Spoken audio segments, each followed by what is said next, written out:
gentlemen, the following contest is scheduled for one fall. Introducing first the host, straight from After the Slam podcast, Bodacious Albert. After the slam, where the real ones stand, we talk dreams, defeats, and the master plan. From the locker room tales to the spotlight glam, you'll feel every hand. This is after the slam.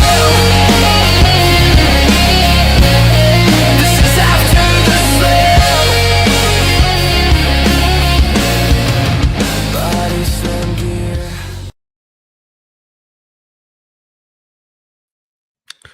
Welcome everyone to episode 11 to After the Slam podcast. Here I'm live at the ATS studios, and once again we're back once a week. I'm going to do these podcasts for each and every one of you, getting to know the wrestling fan. And today I got a special guest. Before we get to the special guest, actually, we're going to commemorate 28 years of Survivor Series Screwjob right here in my hometown, Montreal, Quebec. Bret Hart versus Shawn Michaels. This is 28 years ago, ladies and gentlemen. So I was there live. I was a 7-year-old kid, not knowing my ass from my elbow, not knowing what was going on at the show. But here seeing Bret smashing tables and cameras and all that. And I was there live, and that changed wrestling forever.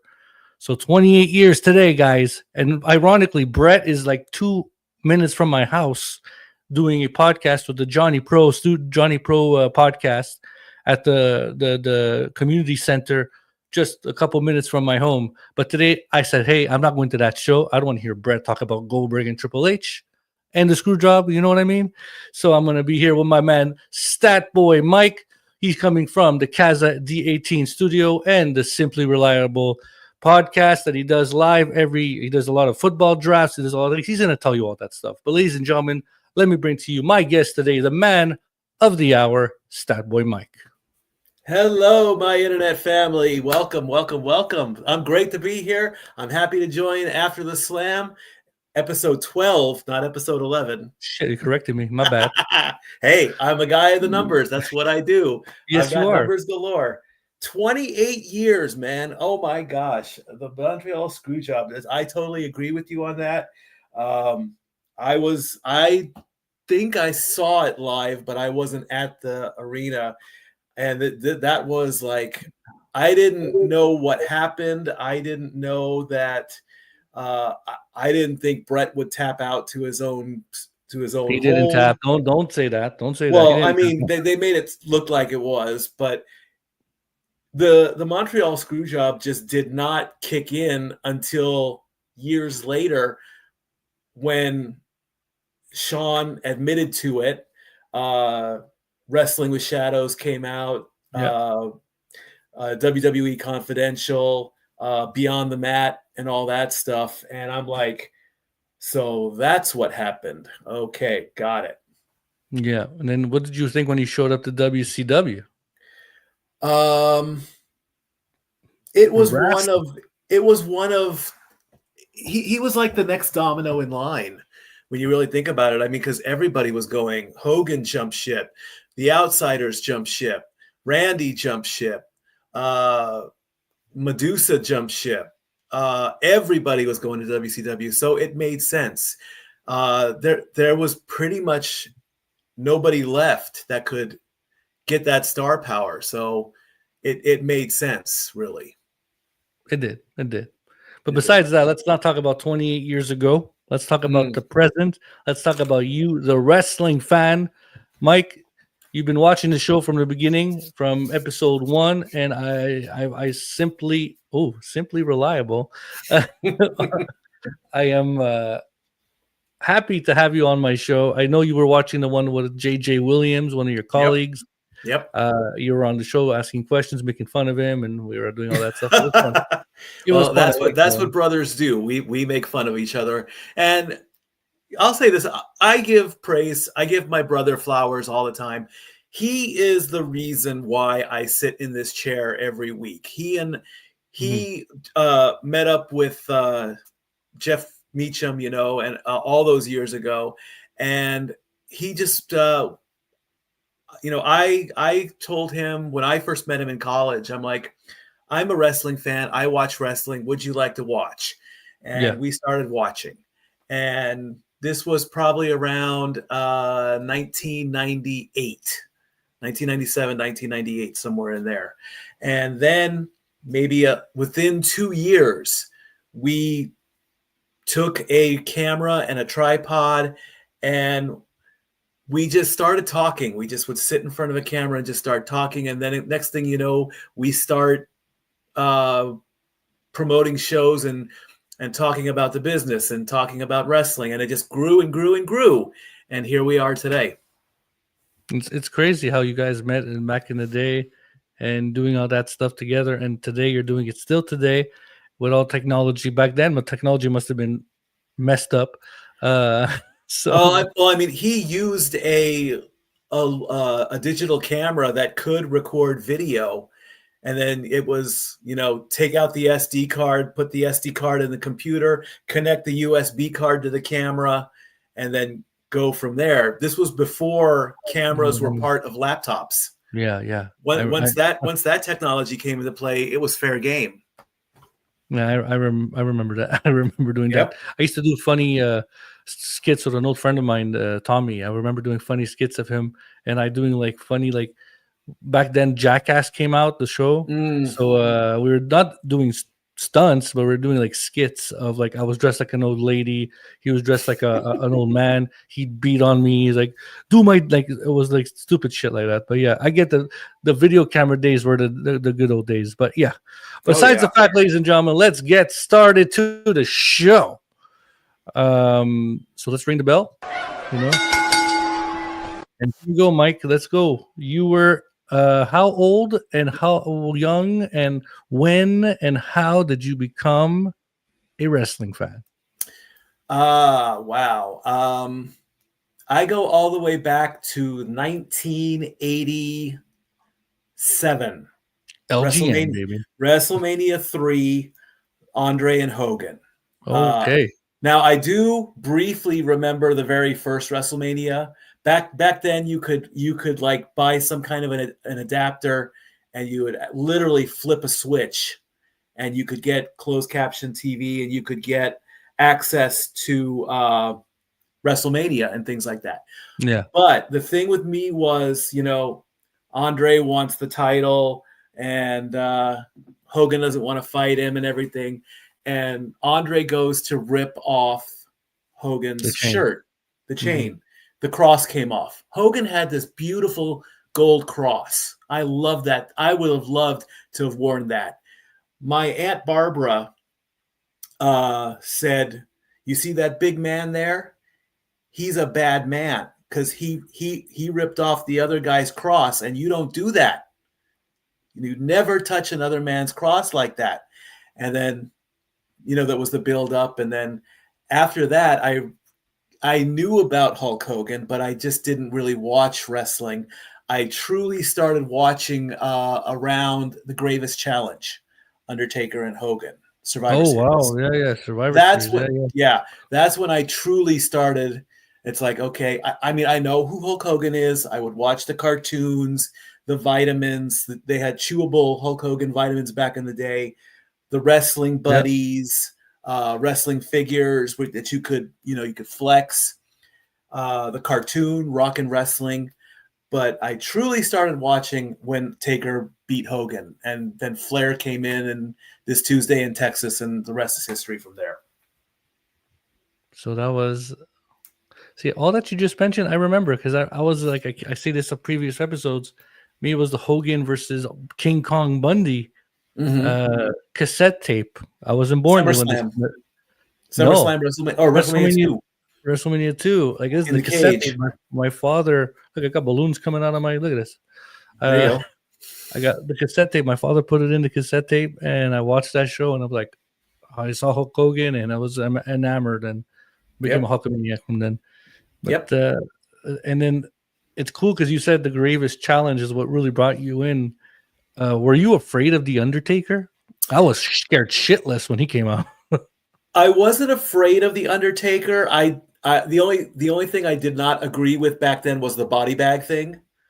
I hated Okay. that part of it. The thing that scared me was Jake Roberts. Jake Roberts and Damian was the most scary thing. In fact, the Jake Roberts Randy Savage snakebite incident, that was the most traumatizing thing in my young career. And even though when it got broadcast, they censored it, they put the X up. Yeah, they put the blurries on in Montreal, Canada. They put the blurry on the bite.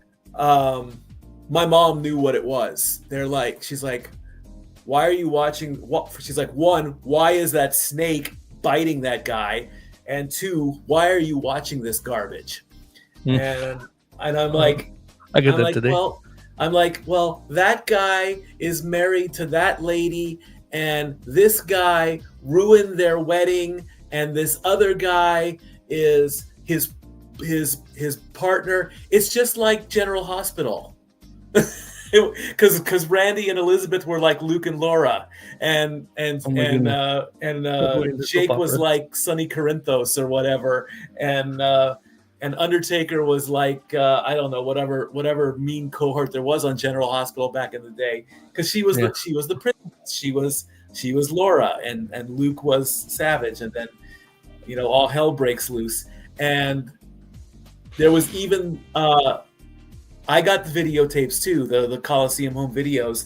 And again, my mom was watching when Savage was the Macho King, and he lost the match against Ultimate Warrior at WrestleMania 7. And Sherry's in there, and she's beating on him and all that. And Elizabeth can't take it anymore, and she throws Sherry out of the ring. And I said, and my mom's watching, and she's got this look on her face like, what is all this? I said, don't worry, they're married. It's cool. They're going to be fine. and she's like, so why is he treating her like that? I'm like, he just got knocked out. He didn't know she saved him. And then there was the big embrace, and then, they went on. Yeah! Exactly. And then they lived happily ever after. So my mom never got it. She never understood. She's asking questions. At least she's getting to know. She's asking questions, yes, but it's like me being a preteen. I'm like, then I start asking questions about her soap operas, and we tried to compare the two, and she might have been smart about it. And she's like, well, at least my guy doesn't hit the other guy with a steel chair. I said, no, he takes a baseball bat to his car. Big difference. There's a difference. It blows it up, puts a bomb in there, boom. Exactly. That's what I would tell. That's what I would tell everybody. That like, I'll click my buttons later. But dummy, yeah. That's what all right, cool, man. So back then when you started watching wrestling, it's a two-part question. Back then when you started watching wrestling, who was your favorite, and who's your favorite today? In that era, it was and still will always be HBK. Shawn Michaels. Shawn Michaels. I followed his career with the Rockers. That's awesome. I did not like him with the barbershop incident. I saw that incident happen, not in the arena, but of course on television. Yeah. And then he was just cool. I mean, he got to wear the cool clothes. He had Sherry with him. He had the mirror. He was the guy you wanted to be. Arrogance personified. And then, he got the belt, or he got the IC belt. Diesel turned on him, or Sid turned on him. One of the two. I don't remember which one. I think they both did. They turned him face, and then he didn't have to be all muscly to be cool. He could just be, I'm this guy. I'm about 220 pounds. He's dancing with kids in the ring. He's doing silly things in the ring. He's like, he'll hit a move, slide under the rope, pose, get back in, blow bubbles with his bubble gum, and all that stuff. So I was getting to Shawn Michaels too. It's funny you say that. Shawn Michaels WrestleMania 9 versus Tito Santana, Arriba. Arriba, yes. WrestleMania 9. He came out with Luna Vachon, who's from Montreal, Quebec. Yep. I told my mom, you got to get me these gloves. So I was broke ass cheap back then. So my mom didn't get me the official Shawn Michaels gloves. What she did was she got me winter gloves. She bought 2 pairs. She bought black ones and red ones. And what she did was she cut the tips so that it was like a Shawn Michaels leather, like the way he used to wear them, and took the red gloves, cut a heart out of them, sewed them on the black gloves, wrote HBK on them, and I had them. And that's There you go. That was I mean, if you know any seamstresses or if you know people that can do that, you can have gear in at least 2 hours. It works. And it was the best thing I've ever had in my life. So yeah, HBK back then. And is he still your favorite today? Oh yeah, I mean, I finally got to meet him. Jeff Meacham and I actually went to meet him. My profile pic on Facebook is he and I, and what I gave him what I call a stat book. Basically, I went on the internet and I recorded every single match he had. It was like 30 or 40 pages long. I put it in a little binder. I said, and I have the video somewhere. And I said, this is for you. It's all your matches. And he opened it and he starts looking at it. And he didn't have his glasses on. So one of his handlers takes it away. I said, I've waited 20 years to meet you. You're my favorite. And he's like, that's very good work. He was impressed that I did all that. I was wearing Jeff's world heavyweight title, the big gold belt. And we held up the 2 sweet, and he said, thank you. And I said, could I have a hug? And he's like, yeah, so I gave him a great big hug. And just as we were leaving, he said, are these matches authentic? Are they right? I said, yeah, I did the work, and walked away. So yeah, he's still my favorite. If we really want to go current, and I mean, like, who do I look forward to see? It's Cody. Right now it's Cody. Cody. Right now it's Cody. Okay. I don't know about Cody for me. The thing I love about Cody is he's very humble and he's very personable. It's like if you meet him and you ask him, you know, can I please get a high five in the show? Can you please sign my sign during the show? Can I have a weight bill? He'll do his best to do it. I mean, one of the nicest things I've seen him do is a gender reveal. I was very, very surprised that he did that. So I believe that he is a very humble person inside the ring and outside the ring. Sorry about that. No worries. Technical difficulties. I'm back. Sorry about that. One of the cameras just went poof. What? Oh, wow. Yeah, so I'm like, I gotta fix them. It does this, but hey, I'll do it. I'm here still. Boom. Yep, I got 2 cameras rocking. You know, I'm trying to make. That's amazing that you can do that. See, I'm a simple guy. I'm one camera on my computer, and I just sit here and I just go. I would love to do the technical thing where I have multiple cameras set up. It costs a lot of money though that I just don't have. Budget friendly. I look at Marketplace and I look at Facebook. I look at Amazon deals and stuff. So, like, I got camera 1, I got camera 2, I got camera 3. So you gotta. That's good, man. But anyways, so Cody Rhodes. Yeah, what do you like about the booking of Cody Rhodes going on so far? I did like Finish the Story. That was a good story. I love that one. Yeah. What he's doing now, I mean, I was very surprised to see that he got slapped by Zelina Vega just recently on SmackDown. I'm like, wow, little Selena slapping Cody. I'm glad that he's got the belt. I mean, that's a full circle moment for him. I mean, he was destined to be WWE champion. A lot of fans were a little bit impatient, and that's okay. But like we tell the fans in our shows. Fucking Mark! Yeah. No, I am not. Well, I have marked out many times, but I have marked out. But yeah,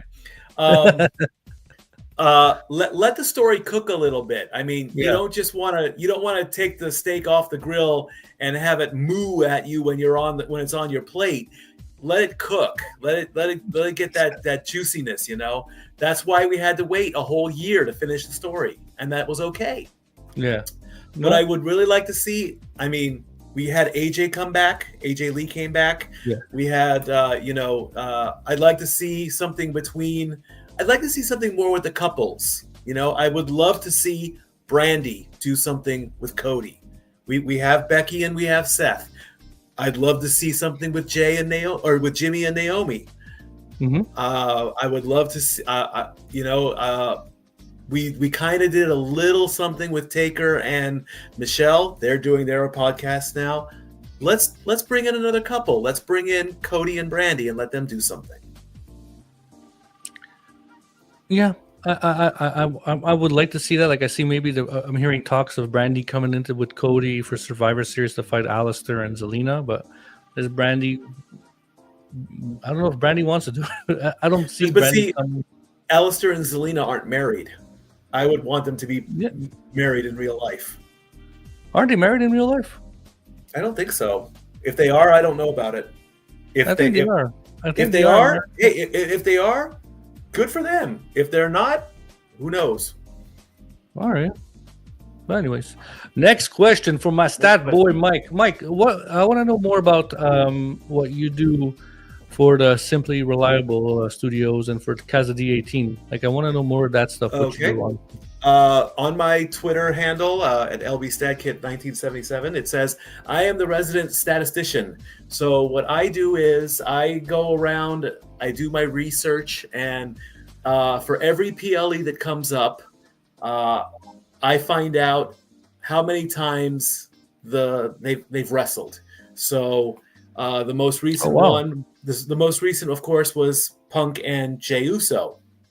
Now, I don't have the stats right now, but I would go back and I would look at every site possible I could. I would go to WWE.com. I use a site called Cage Match. They have a very good detailed site. And I just go in and I'm like, okay, they fought this time. If I have the time, I'll go back and watch the matches it's like, okay, how many times did CM Punk pin Jey Uso? Has CM Punk pinned Jey Uso? Has Jey Uso pinned CM Punk? Have they won by submission? And occasionally I throw the stats out there. What I normally do, I give them to our lead play-by-play, Noah Foster, and he will let us. And I do win-loss records as well. Wow, okay, that's amazing to know. So it's like there was one Drew and Cody when they battled. Cody has beaten Drew so many times. The only problem is I can't retain the knowledge. I can't memorize this stuff. So It's like if you ask me, then you'll hear me typing away, and I'm like, okay, I'm looking up the answer. But if I do the work and I have it prepared, then hey, it's like, okay, Seth and Roman have fought 3 times this year. Seth has won twice. Roman has won once. Roman's held the belt for so many days. I also do title histories as well. So it's like, okay, when Roman was the 1,000-day champion, I did the math. I'm like, the 1,000-day will be on this date. And I was right. So you got the knowledge. So if someone needs information, go to Statboy Mike, please and gentlemen. That's right. Yeah. I mean, and anybody can do it if you just put in the work. Well, nobody's gonna do it. I wouldn't do it. You wouldn't do it? I wouldn't do it. I wouldn't even do it. I'll come to you and say, Mike, I needed some information. Hook me up. Hey, That's I'll if you need to know what's going on, hey, hit me up and I'll get you the info. Do you do any top 10s as well? Like do you or top 10s in the very beginning, we did do top 10s. We would do like top 10 wrestling themes, top 10 matches.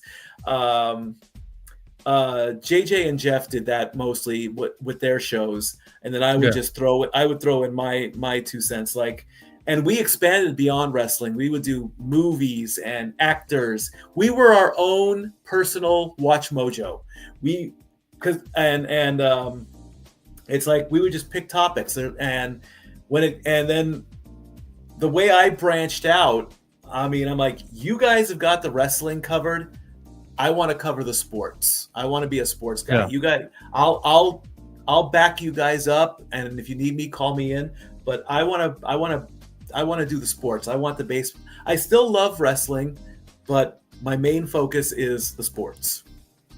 No, I appreciate that you take the time to do that for yourself and for your team and for people who ask. Honestly, it takes time. It's like you're not just going to go to ChatGPT and just type it in. You're going to research the information, which is actually you're the ChatGPT. You're the guy to go to. Yeah, I mean, I love AI. I mean, I love Alexa. You know, sometimes she gets it wrong, which was pretty. Which is so dumb. It's like there were times when Cody was the champion, and I would get my device. I would say, Alexa, who is the WWE champion? And it would be Drew McIntyre. I'm like, what? Wow. That's not right. Cody's the champ. She's telling the future. Maybe she's telling the future. No, she's not telling the future. Okay, well, you said something about top 10 theme songs. Which theme song, All right. which top theme song is your favorite? All right. So do we want to go original, or do we want to go You decide, taken from a band? This is your show. This is your my show. show. All This is right. your show. It started out. It was the DX theme. Are you ready? Are you ready? Boom, boom. You know, there was that one. Then that evolved into HBK's and Triple H. Then when regular bands would lend their music, it was Motorhead. It was the Game. And it bounces around. And then there was the Brood. The Brood's Gothic music. Yeah. That one I really loved. Brood was awesome. Underrated. Then moving on, let's see. I kind of liked Sting's Man Called Sting. That was a good one. I like that one. Not very much in WCW. I mean, Johnny B. Bad had a good song. I like that one. Johnny B. Bad, Mark Merrill. My goodness, that is like that's. You think who mentioned somebody classic like this? Hannibal. Hannibal mentioned Virgil, and I started marking out myself. And now you're saying Johnny B. Bad, Mark Merrill. I follow him on Facebook. It's funny. And then it evolved further and further. And then the ladies got into play, and it would be Lita's theme music that I really liked. Yeah. And she made it sound cool. And then my number one diva, Maria Kanellis, I loved her song. Jesus. It's like, here she comes again, a good benefits, and all that. So that was a good song. You do realize I'm making that a TikTok, right? Oh yeah, that's fine. Hey, you have permission. And then it's like any song. It's like you, and unfortunately now, I mean, I'm a Joe Hendry mark. I will admit it. I mean, right now, don't get me wrong. I love Kingdom. I love Cult of Personality. Okay, Cult of Personality. You got points. I got to get that one. But every time I turn around, it's like, say his name and he appears. It's so funny. My only problem with Joe Hendry's song is it's too short. It's not a 3-minute song. It's only like 90 seconds to 2 minutes. He made it himself. Yeah. I mean, I want the song to be able to loop, and it's just and the guitar riff is amazing. But then we have to hear the say his name again, and I love the clapping. Joe Hendry, he is one of the if he's not on a Mount Rushmore of wrestling anytime soon, then anytime soon. Right. Yeah, I mean, I highly disagree with you, my friend. Soon, he is somebody that's gonna be. He's cool now. He won't be cool in the next 3 years. That's the difference. Yep, that's the thing. He's cool now. He doesn't have the. He's got the it factor now, which they got. Yes. You got execute it, if they don't execute it now, then in 3 years he's back to the Indies doing caca matches. That's the Right. thing with Joe Hendry. He doesn't have that. He doesn't have that Cody Rhodes, Drew McIntyre. Let's see who's in here now. I'm going to shoot out a name that Joe Hendry can't even touch right now. Carmelo Hayes. Mm. Think about that. Carmelo Hayes is cooler than Joe Hendry in a sense of ring style and presence that could last in the next 10 years. Joe Hendry is just a now person. I like Joe Hendry. I like him personally because I've heard his interviews. I've heard a lot of things about him, that he's a very respected individual. He's very polite and nice to all his colleagues, but damn, he doesn't have the it for 10 years. So that's the thing. I'm sorry I don't want to ruin your bubble. It's your show. But I mean, Hey, no. This is your show. I'm just along for the ride, man. I value everyone's opinions. Okay, I'm not one of those podcasters, and they are out there. I'm not one of those. I value everyone's opinion. me too. And you're allowed to disagree. That's the beauty of wrestling. I've had tons of disagreements with my internet family. Okay, I could be the odd man out, and then there's that one moment where they're like, okay, maybe Statboy's got something here. He's still wrong, but he's got something. And I'm like, okay, that's fine. No, I'm not saying you're wrong in the Hendry department, but I want to see him succeed now, not in 5 years. Because in 5 years, they're going to be washed away. Like even now, Cody Rhodes said it. He's done this stuff that he did. His last contract that he signed is now. And he's gone. Like he knows in 5 years, there's dogs in the back that are gonna from AEW, from WWE, that are coming to hunt him down, to grab that spot, and they're cutting close. They're getting close. They're getting close, man. They're getting close. But speaking of AEW, what do you watch right now? Do you watch WWE or you watch AEW? I don't watch AEW. I really don't. All right, so I'm gonna do this for you. I keep an eye on it. Yeah.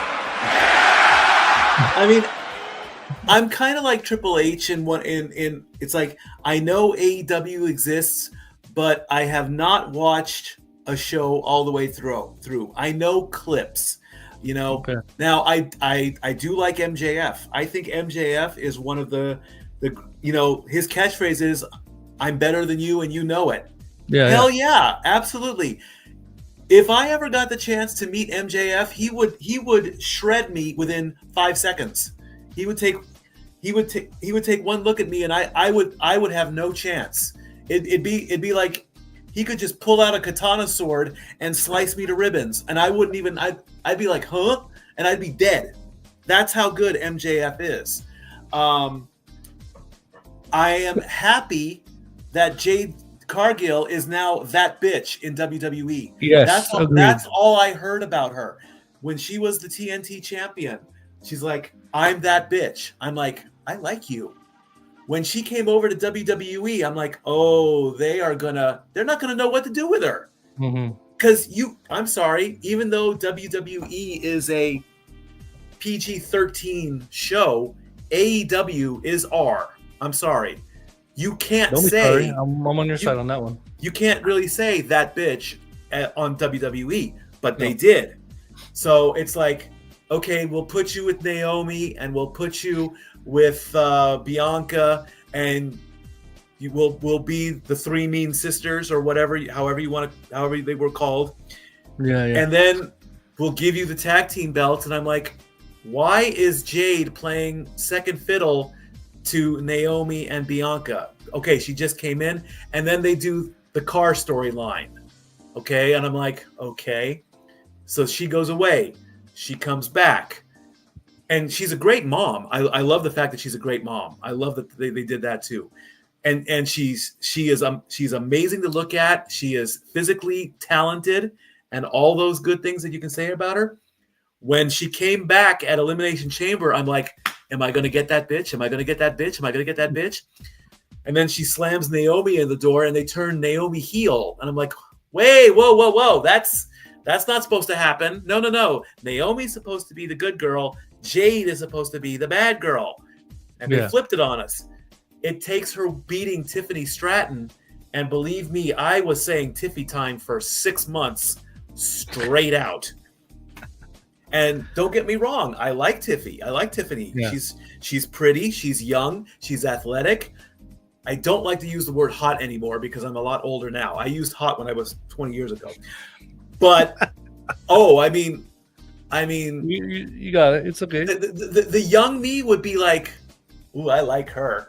The old me now, I'm like, should I say that? I'm like, what are you wearing? Well, I mean, no offense to her. I don't know who designed her clothes, but there was one costume where it was white, and I think it had a skirt in the back, and it was very. It revealing? looked like it was. No, it wasn't revealing. It looked like it was vinyl. It looked like she looked like a baby. And that's all and that's putting it nicely. It looked like it was a glorified onesie. Or maybe even a supersized swimsuit. I don't know what it was, but I'm looking at it and I'm like, I cringed.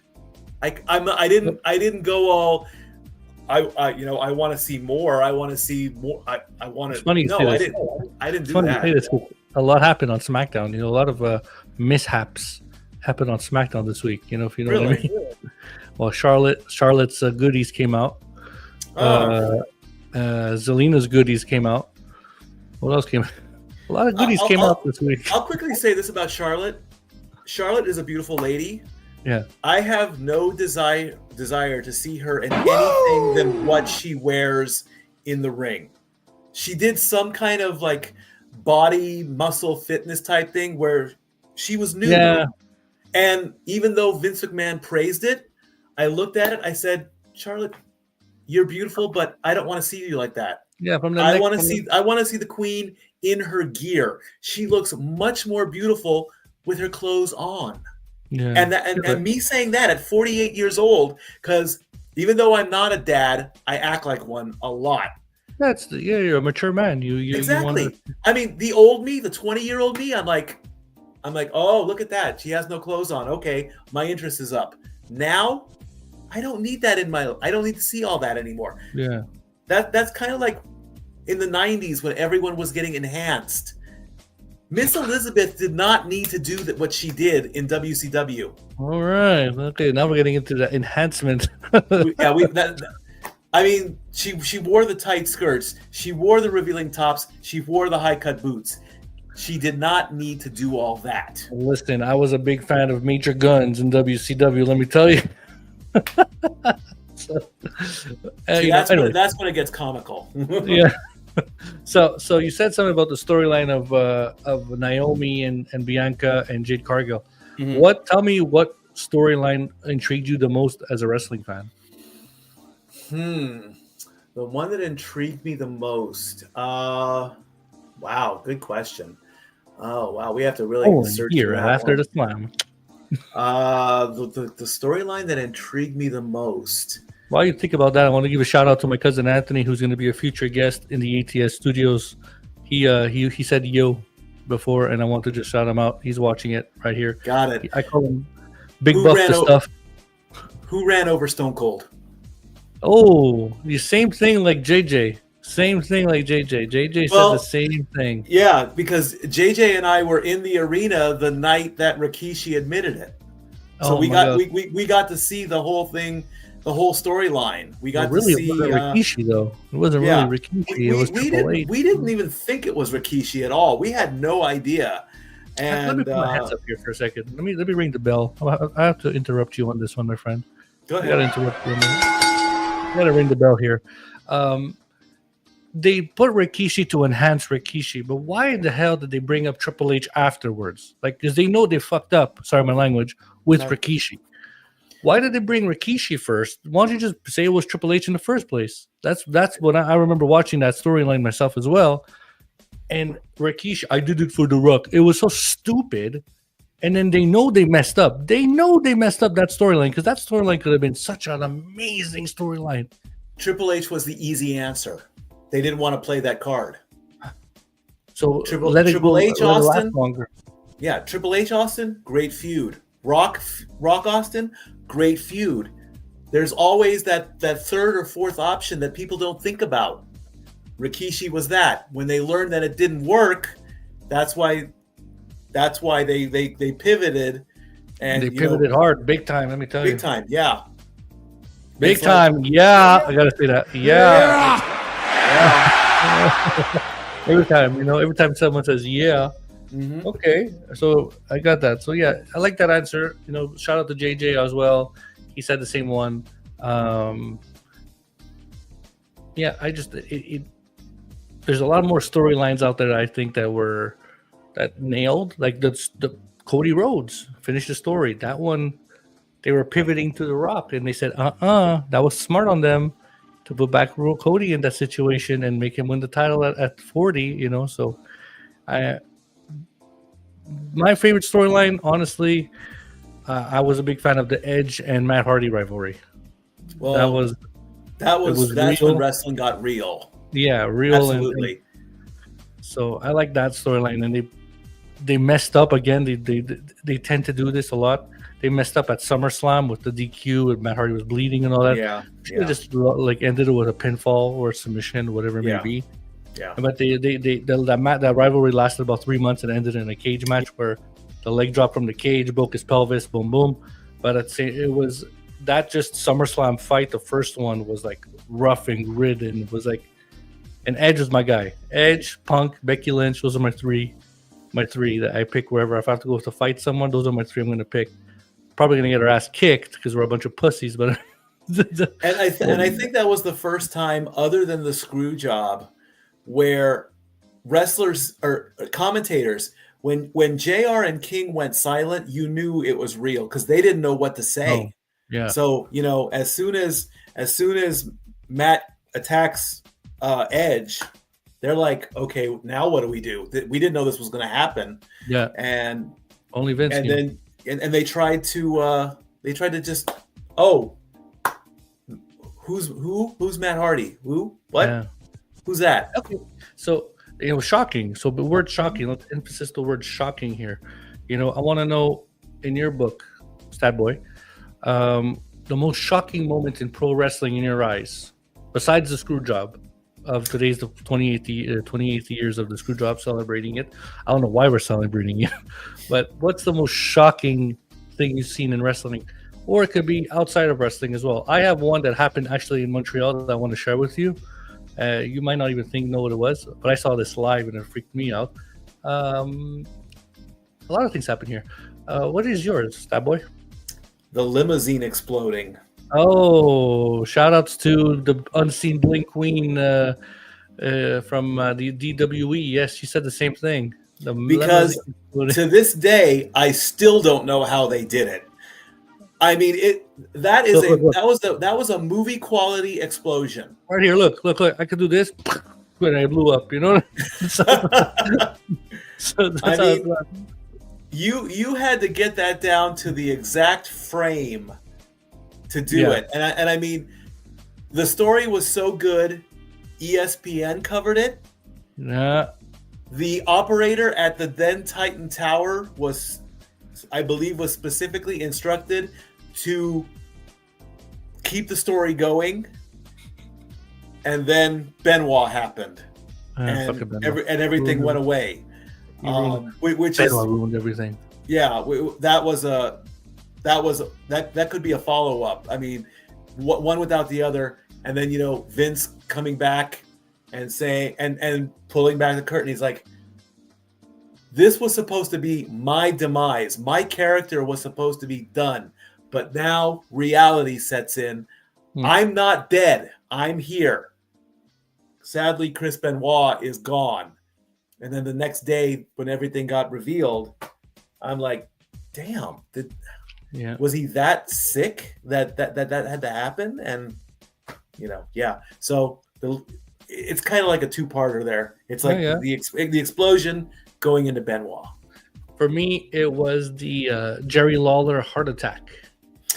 Another very scary moment. Yes. I was live in the arena in Montreal. It happened here, and he was transferred to a hospital here. He was here for 2 weeks before they sent him back to Memphis. But yeah, it was weird seeing a guy just fall to the side, his body limb, and they grabbed him and they brought him in the back. And it was something like, why does everything have to happen here for? Like, I Jesus. don't know, man. I mean, I'm very happy. You know, I live in Tennessee. I'm 6 Okay. hours away from Memphis.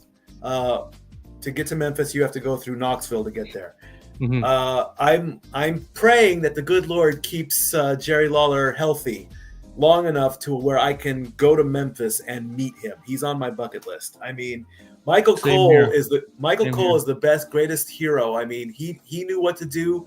The only part that was really scary was the aftermath, because they released the footage of EMTs Yeah.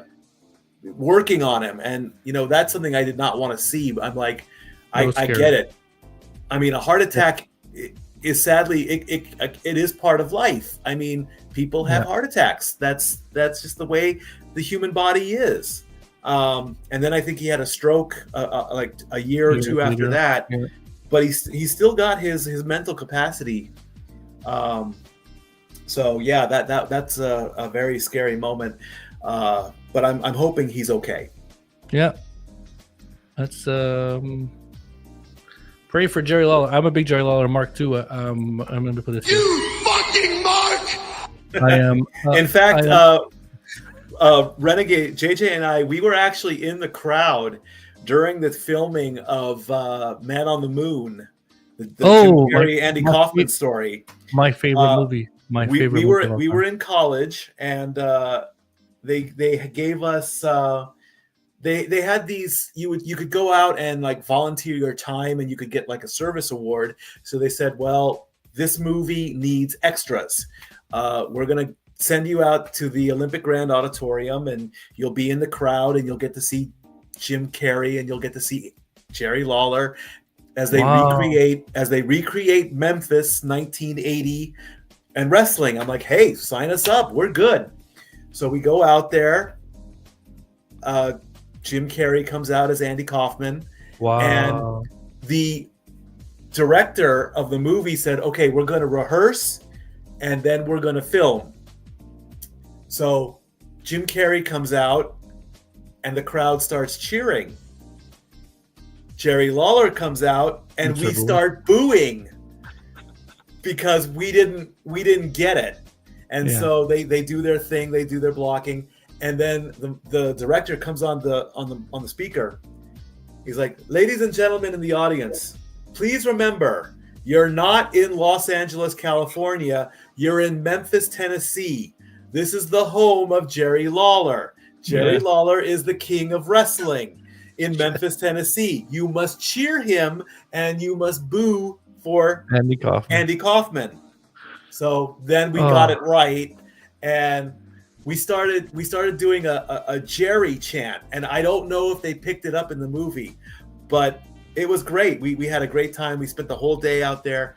I would have loved to have gotten closer and like reached out, and I did get to very, very briefly shake hands with Lawler and JR. There was one time somehow Renegade JJ got front row seats to Raw. I don't remember which Raw it was, but somehow we were literally right by the commentator team, and they came over and they briefly shook hands. I shook hands with JR. I shook hands with the King, smiled, said, I love you guys. Over. I became a jealous man. This over. Goodbye, everyone. This is all done. Damn. You just mentioned three things that I wish I was a fly in the wall with. Andy Kaufman, The Man on the Moon is one of my favorite wrestling movies or movie and biopic ever with Andy Kaufman, because he was a genius in my eyes. Jerry Lawler, my father grew me up on Jerry Lawler before. He's like, before you watch Hulk Hogan, watch Jerry Lawler in Memphis. I'm like, okay. And I watched, and I was enamored with the Power Driver and all that shit. So, Jerry Lawler. And then JR is JR. I wasn't a big fan of JR. But those three things you just mentioned. Yeah, continue your story. Sorry I cut you off. You know? That's pretty much it. I mean, like I said, JR is he's the GOAT when it comes to commentary. Michael Cole is close. I grew up on I grew up on the Gorilla Monsoon, Bobby Heenan. You just made the list. Oh, come on. You just made my list. No. JR is the GOAT. I mean, I don't get me wrong. The stats are, probably. The stats came out, maybe. Probably Michael Cole has maybe been there longer than JR, All and that's admirable. But I mean, that Oklahoma accent, as God is my witness, he's broken in half. I mean, that's what makes wrestling wrestling. Yeah. Jesus. All right. So let me go to the next question here before let's do the. Okay. You just made the list, by the way. Just so you know. My list. What else is what? Great way. I mean, okay, I'm on your list. Now what? You're gonna be on my next episode. Okay, just let me. Hey, Statboy Part 2. I'm down. Everybody's gonna be a Part 2 on my show. Oh, great, cool. Looking forward to it. Yeah. No. Everybody's a Part 2. Question here. Mm-hmm. Most underrated superstar or wrestler right now in your book? Wow, good question. Underrated. LA Knight. Oh, for just saying LA that. Knight. I am definitely waiting. It's his time. He needs a title run real quick. Logan Paul, honestly, is a close second. I mean, Logan Paul has impressed me. Single-handedly, I want to just mention this right here for a wrestling mark that I am, okay? Mm-hmm. Single-handedly, if you don't like Logan Paul in pro wrestling today, you guys don't know what pro wrestling and emotion is all about. Because what he did on Monday, okay, he made you cheer for him and he made you boo him in a single night. Mm-hmm. That's talent, my friend. That is. He owns the crowd. And for a guy like Logan Paul, listen, I'm not I'm a mark for Prime. Okay, like I'll show you my Prime bottles. Like I've got a bunch of Prime bottles. Like in my background. Yeah. I like Prime too. I do. At first I hated him for where he was coming from. Mm-hmm. Okay, but now from all the wrestling that he's done and all the matches he's done, none of them were bad matches. None of them were bad matches. Nope. Not one. Even the one where Rey Mysterio, where he nearly saved his fucking life. Yep. None of them were bad matches. And the way that on Monday, I'm a Logan Paul mark now. I don't give a shit. I like Logan Paul. Like I said, Logan Paul is very, very close. Do I see Logan Paul becoming a champion? No, not. When I'm talking a champion, I'm talking the heavyweight. Yeah, he had the U.S. title. I get that. That's fine. Yeah, that's fine. LA Knight is deserving of the world title. I don't want to see him end his career and not be a champion like that. When you get a blessing from the Undertaker saying that springboard moonsault is video game shit, don't do it. You impressed him, because that's Father Mark Calloway right there. That's Grandpa Mark. He's like, don't do that shit. You're gonna seriously screw up your neck. It looks good. Don't ever do it again. Yeah. Okay, so I like that the underrated guy is LA Knight. The thing is now for me, in my opinion, LA Knight, is it too late? Is what I'm scared of. It's never too late. I get it. But like, let's just rewind a bit. He wins the U.S. title from Logan Paul at SummerSlam. Mm-hmm. Biggest pop maybe in SummerSlam history. Mm-hmm. Loses it the following November to Shinsuke Nakamura. Yeah, big mistake. Mark, the booking was shit. And then wins it back a couple of weeks later. Got it. He wins it back a couple of weeks later. Loses it to Jacob Fatu at Mania, which is memorable. Like you got to think about Jacob Fatu was the shit. Like he was ready for it at Mania. Okay, now we have Punk as our world heavyweight champion. Yeah, you make Punk lose the title to who?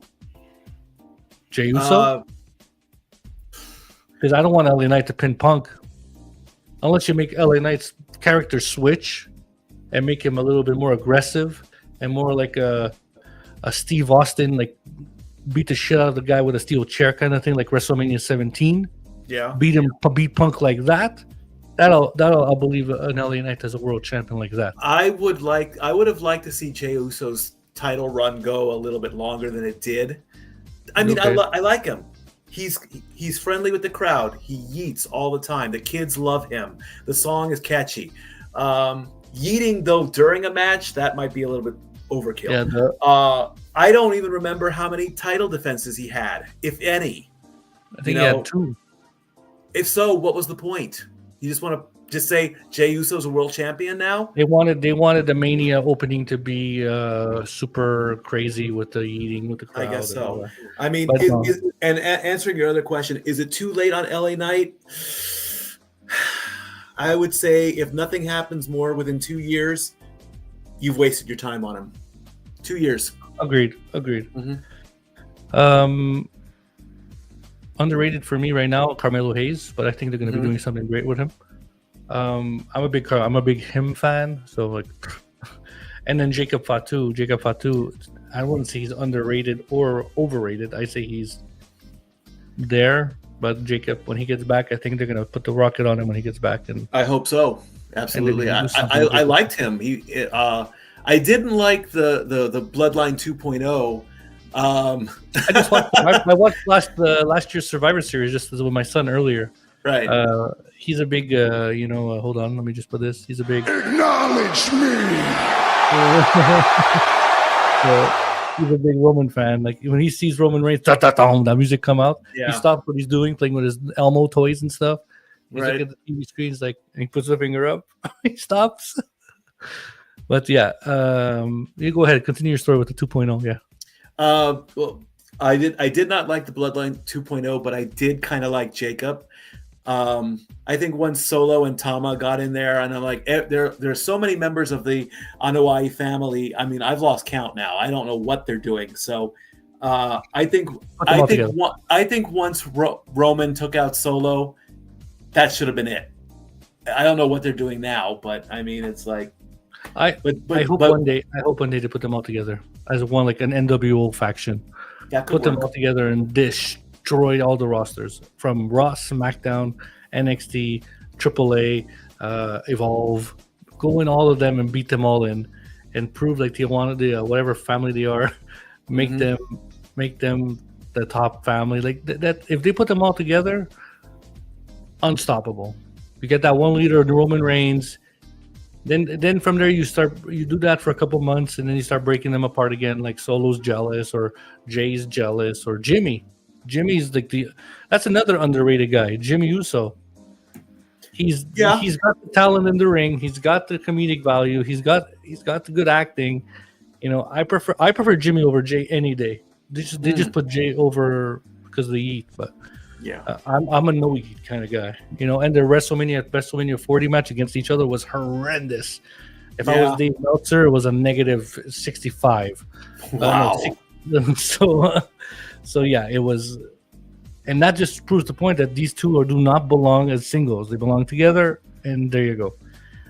Next question. Let me ring that bell, because now we're getting into the final part of the show. We can talk all day, Statboy Mike, but we got a time limit up in this bitch. I got you. I got kids and a wife that I got things to do too, brother. Like I said, if you want to schedule part 2, let me know. I'll be there. We will. We're starting. I'm finishing my loop. I call it a loop, like wrestlers. So Hey. I'm booked all the way till December 14th, which I want to show you. Actually, I'm going to bring this up. December 14th, if you are available, my friend. Let me get that poster up. It might be blurry. That's fine. But there it is. After the Slam John Cena tribute. If you want to be a part of it, there it is. It's a little blurry on your end, I think. Yeah. After the Slam, John Cena, December 14th. December 13th is retiring on Saturday night's main event. But on December 14th, all my guests from that been on the show and future guests, I'm shooting you guys all a link at this time, 4:00, special edition. Just if you want to talk about John Cena and what he meant to you in pro wrestling, I'd like to have you. Let me see what we're doing first, and then we'll figure it all out. We'll figure it all out. I'm a 4:00 kind of guy. I'm a 4 I got o'clock Eastern kind of guy. So I got you. Oh, look, I got electricity. Look at it. Boom, boom, boom. Oh wow! Boom. Oh look at that! You're heavenly. I don't know. All right, what's going on. what's the last question, brother? What's the last question? No, not last question. I got maybe 1, 2. I got 4 more.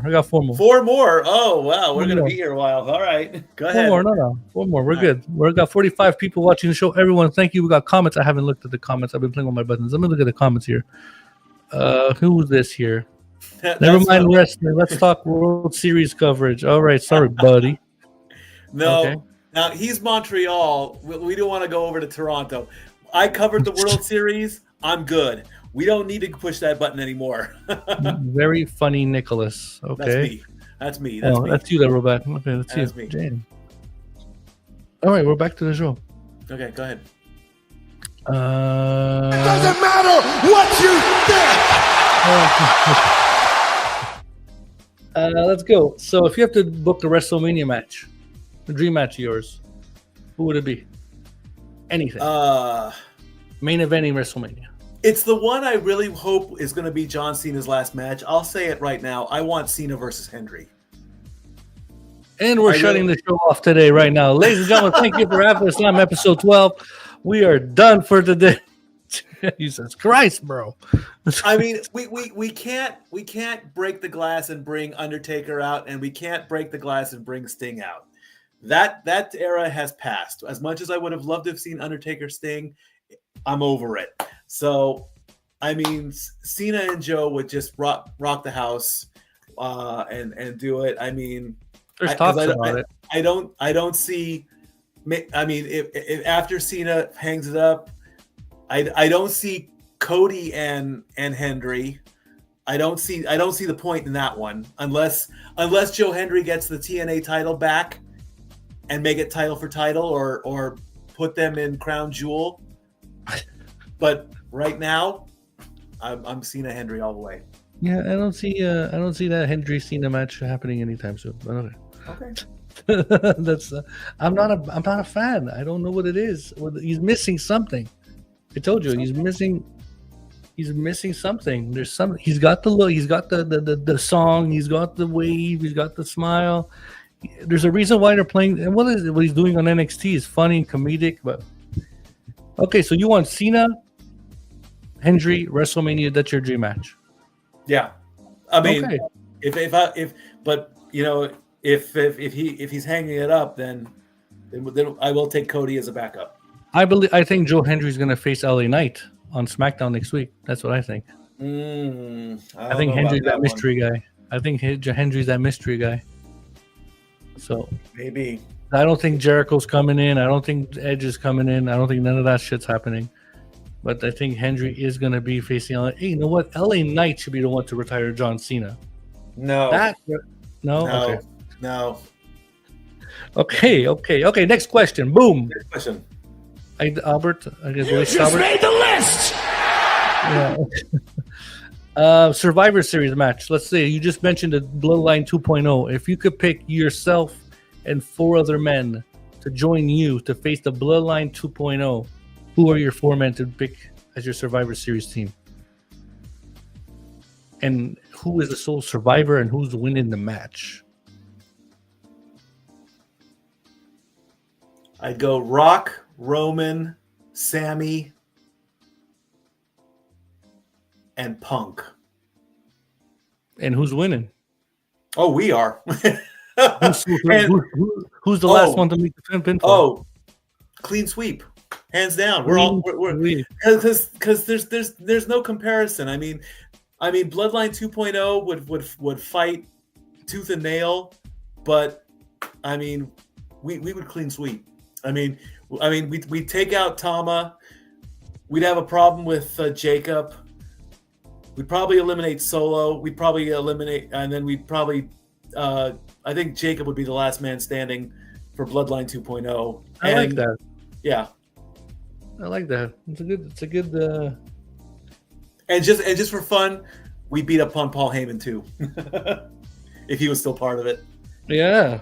Okay. Yeah, just for fun. So I have a segment here. I don't know if you want to do it. This is up to you. I'm starting like a little tournament for myself. Mm-hmm. It's called the Impressions. Let me do it again. Now, can you give me a good Macho Man Randy Savage? Can you dig it, brother? Do you recognize that you're in the After the Slam podcast? Can you give me a impersonation of the Macho Man Randy Savage? You see now, brother, whenever you start talking, you gotta do the fingers. You see the fingers gets it up there, see. And then, you gotta have a cowboy hat on. But, and then you gotta stall a little bit there. So you gotta get that up in there and then do all that. Now let me tell you something there, brother. I mean, me and Miss Elizabeth here, we wanna tell all the fans that we're having a party up in heaven right now, and we're just waiting for everyone. It's me and Dusty Rhodes and everybody, and and Cheeky Baby's up there too, and we're just having a party. Oh yeah! Yeah! And there you go. That was excellent. I like it. Dig it. This is a Slim Jim. It's like just drop the mic and. Make Statboy do whatever he wants, right? I mean, come on. If that is not a clip for anybody watching here, if that is not a clip for you to save and keep on your phone or put it around the world, I don't know what. That was an incredible Macho Man impression. See, I like Dusty Rhodes' voice the best, baby. You see, I mean, I'll throw out a little Dusty here. You see, I've dined with kings and eaten pork and beans. He had that little twang in there, and he could get out there and he could just, I love Sapphire. He'd have that little breathy part in there. I'm from the Southern Hell. And there was all that stuff. And I'm too sweet to be sour. I'm the legend of power, and all that stuff. I like that voice. The other voice, thank you. The other voice that I can sometimes, I can kind of do Cheeky Baby a little bit. I can ask Kurt Angle about Dan Goble in Iran, 1973 world champion. You ask Kurt Angle about Dan Goble. And I love the story. Taker tells the story about him and Cheeky Baby in the hotel room. I love that story. I was a big fan of that animated story time, WWE story time. Yes, I don't know why they stopped that. I loved that show. I mean, it was animated perfectly, and it was I could see young Undertaker trying to sleep in a hotel room, and the hotel room door is open, and here comes the cold air, and Cheeky Baby's doing his Hindu squats, and Taker can, if they animate it right, Taker will turn blue, and he'll open the door. He's like, Sheik, what are you doing? Marky Baba, I do my Hindu squats. It's good for the lungs. He's like, Cheeky, I'm freezing. Okay, and then he goes in and he takes a shower, and then the hair dryer goes, and it's like, what in God's name is he doing? Oh, Marky Baby, gotta make the mustache look good, Marky Baby. Yeah. And all that. Marky Baby. Oh. And then the only other thing, I mean, I love how Andre called everybody boss. No boss. Hey boss, how you doing, boss? Now, I use the word boss. I whenever I meet somebody, I'm like, hey boss, how you doing? But but I got it from the Green Mile. John Coffey, Michael Duncan, Michael Clark Duncan. Because he said it with that Alabama drawl. It was like BAWS, balls. There's like an AW in there, and he says it quietly, but it still gets the point across. And then when Andre did it, I learned Andre couldn't speak English very well, so he called everybody boss. Everybody was his boss. And my favorite, there are two favorite Andre stories I'd love to share. One is when Schwarzenegger met Andre after the match, and Andre was so generous to everybody. And of course, the drinking stories are legendary. I mean, yeah, of course, they could drink. So they're having a beautiful dinner. Schwarzenegger grabs the wallet to pay. Andre says, "No, boss, I pay." So, yeah. No, I'm paying. Oh, really? goes to pay the bill. He picks up, and let's face it, Schwarzenegger was a big guy. He picked him up like he was nothing, you know? And then the other story I love is Jake Roberts tells this story on the Joe Rogan podcast. He's like, Andre could drink, and all you got to do, put him in the van, take him to the show, take him to the hotel, take him to the next show. We'll pay you. Fine. Driving along. And Andre says he wants beer. Okay. How many beers? Two cases. 2 cases. What? 2 cases? Now, I didn't know that a case of beer back then was a 24 pack. Yeah. And so pop, drink. Well, Jake was drinking as well, and Jake had to go to the bathroom. They get to the next show. Do you want me to help you with your beer? Finished. What? Yeah, he was. You fast. drank 48 beers and 8. Yeah. Mm-hmm. I'm like, and you didn't have to go to the bathroom? There's no way I could do that. I could barely finish. I could drink like 2 of these.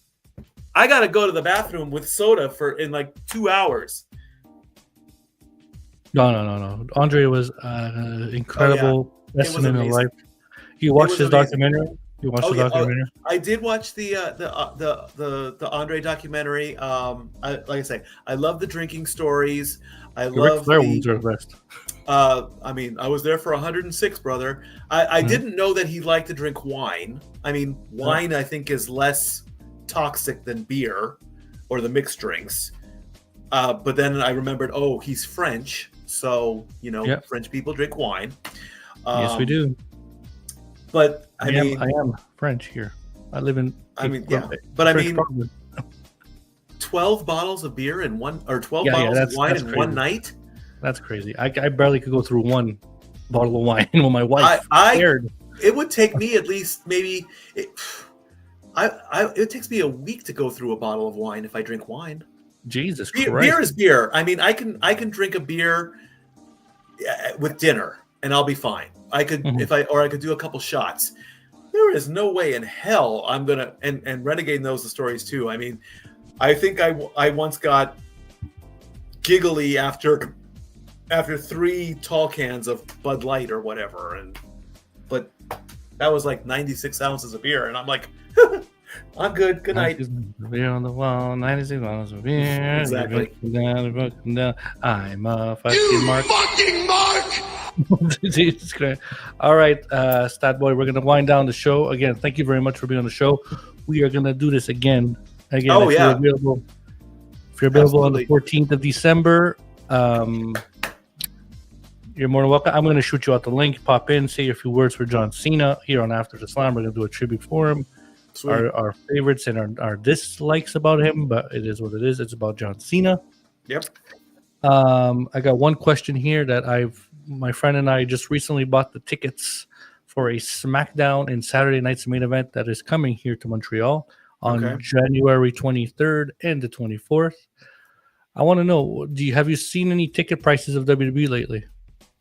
No, I haven't. Okay, so for here we are very upset. I bought the tickets because I'm a nerd, but I mean,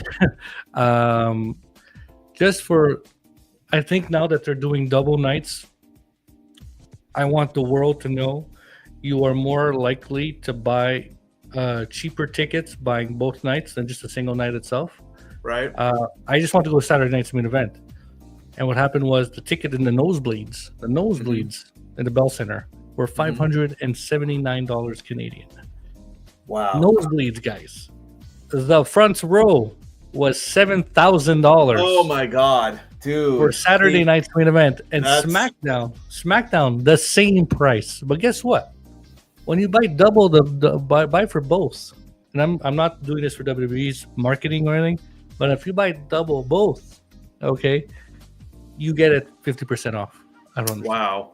See, that's what I'm saying. The first instance I ever had learning about the business was probably maybe 1986, 1987, somewhere around in there. There was a house show circuit from in Long Beach where I grew up, and tickets were like $20 straight up. $20, you go in, you see the show. Montreal Screwjob. My father paid $15 to watch Survivor Series in Montreal. 15 Canadian dollars. Yeah. In the 90s, I think Monday Night Raw tickets, when we did go to Staples Center, I still refuse to call it Crypto.com Arena. Yeah, I think tickets were like anywhere between 30 and 50, and that was in the 1990s. I did get to go to WrestleMania 21, and I do believe my ticket was $75, and that was like in the middle of. I compare that to almost a hockey game where you can, and I was sitting. I was sitting at an angle. I was sitting like if I'm facing this way, the entrance ramp was literally over my left shoulder, and I could see them coming out, and then I'd had a good shot at the screen or at the ring. As far as that, I mean, I think I don't even remember when the last. I think we went to like SummerSlam, also JJ and I think that was the last show I went to, and I think that was close to the $100 range. He would remember more than I did. Yeah. Other than that, you know, I look at the prices in sporting events. I'm on ESPN all the time, and they're like prices from this much. And I'll quickly talk. I'll mention Nicholas here, talking about World Series. A World Series ticket for the nosebleed at either Rogers Field or at Dodger Stadium, $600. Jesus Christ. I mean, I get it. It's the World Series, but I'm not going to put up $600. I would rather put that money towards my car, sit in this chair, watch it on my television, and talk to you guys while the game is on. Yeah. I can't fathom that. I can't fathom $500. I can barely fathom $100 for a good, and I'm not talking ringside. I mean, I don't even. I think when we got that Raw at ringside, I think the ticket was $40 or $50, and that was, I mean, literally right by the barricade when I met King and JR. But I mean, like, I know that the one guy WWE promotes is Green Shirt Guy. Yeah, he gets it for what is his deal, and how? If he truly is paying that kind of money, I mean, it's a stat that I don't want to learn about, because this is, you know, primetime players, millions of dollars. Yeah, that's insane. Yep. Yeah. All right, bud. So yeah, I'm excited to go to the shows, but it's just the tickets. Like, people are going nuts, and now with this new stuff, I'm going to lead to our final question for tonight. Mm-hmm. Again, everyone, thank you very much for joining us here on After the Slam with Statboy Mike. This is episode 12 or 11. I don't know which one it is. It's 12. Episode 12. This man waited a long time to be on this show, and I appreciate your patience, my friend. Hey. And again, you're very entertaining. You're very welcoming. I consider you a brother now, my friend Mike. Thank you. Thank you. So I'm going to definitely reach out. I'm going to reach out. We're going to do this again. And we should do this one with JJ, like all of us together. So that's a cool addition, maybe, you know. Statboy and Renegade, the tag team of the year. Sure, why not? He gets top billing though. He's the champ. He's the Miz. I'm Alex Riley. Okay, we'll call that. Don't put yourself like that. No, it's true. No. He's the Miz, and you're Carmelo Hayes. How about that? No. Or John Morrison. That's how I always do it. There are people in the IW Federation or what the IWC. They are leaps and bounds ahead of me. That's the way I want it to be. I do not want to be the top guy. That's too much pressure. There's a guy out there in the sports world. His name is Top. You cannot put yourself with that. You always have to strive to be the top. That's the way I want it, though. Guy. That's the way. I mean, if I'm like the Joker in The Dark Knight. If I'm that number one guy, I don't know what to do with it. I'm a dog chasing cars. I wouldn't know what to do to catch if I caught one. Renegade and Jeff Meacham, they get top billing in my family always, because, like I said in the beginning, without them, I'm nothing. Okay. They get their flowers every single time I pop on their shows. Same thing with with Walter Cruz. I joined them. This isn't me. This is me joining them. Oh, I don't know how to start my own stuff. Boy, listen to me, buddy. Look at you. You got 55 people watching you right now on this show. 55.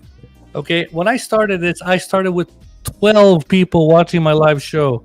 The highest I went was to 500 with Carlos Estrada. That's great, man. That's great. Carlos Estrada is a known person in the wrestling community. He's in the IWC. He's a pro wrestling fan. He's in the Wrestle Collective. All that stuff. So, but you, 55 people, my friend. I'm gonna give you flowers. I'm gonna give you a round of applause right here. Okay, because you bringing 55 people to the After the Slam show to watch you and wanted to know who you are. Statboy Right. Mike Caldwell. I said your last name. My bad. Yes, you did. That's okay. Don't search him, people. Don't do it. Oh no! Search me on X at LBStatKid1977. There you go. Follow me on X. You can't follow me anywhere else. I mean, because I don't have those footages. I'm gonna do one more. I'm gonna do Disney reference. I'm an elected official. I can't run this thing. There you go. I can't make my own decisions. Speaking of After the Slam, now next week I have another guest. His name is The Advocate. He's a part of the IWC. He's a part of the DWE. He's a part of the Wrestle Collective and the Fans of Pro Wrestling.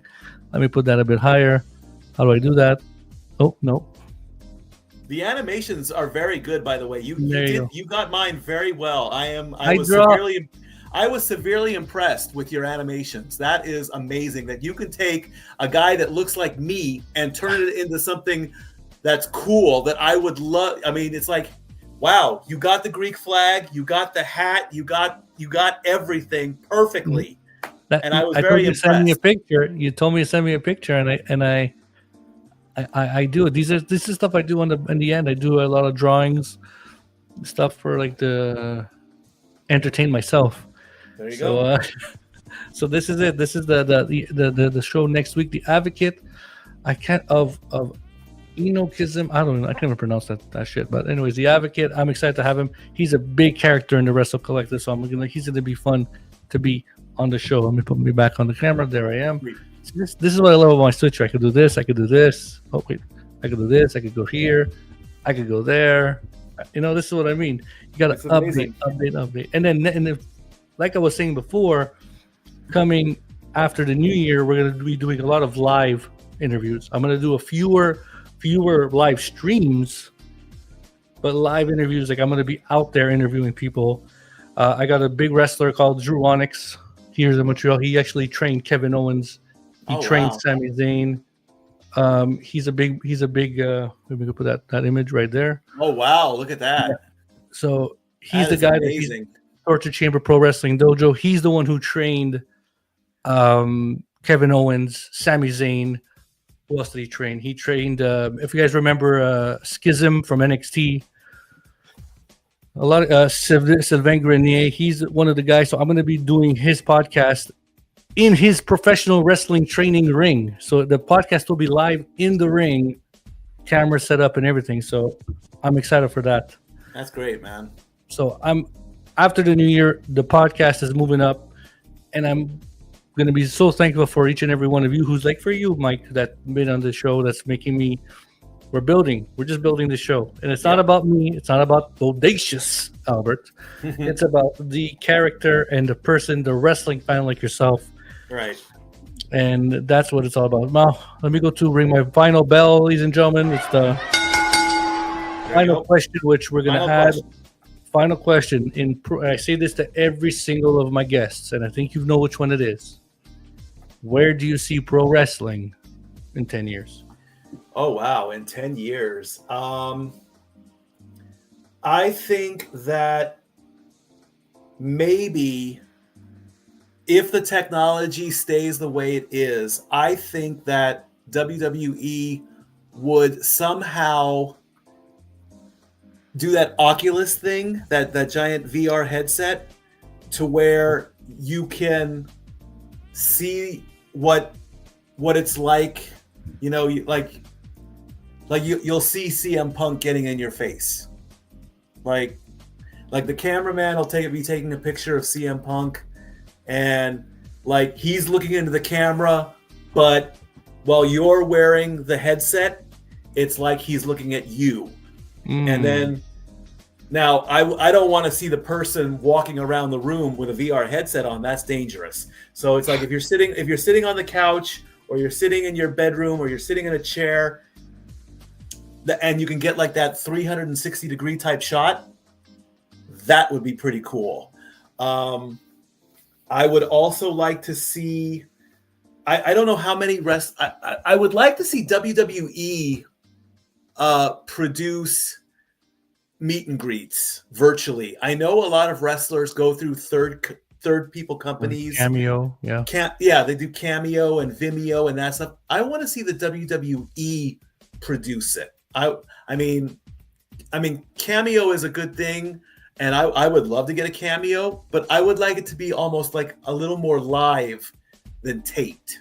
Yeah. So it's like you get on Zoom, CM Punk is calling.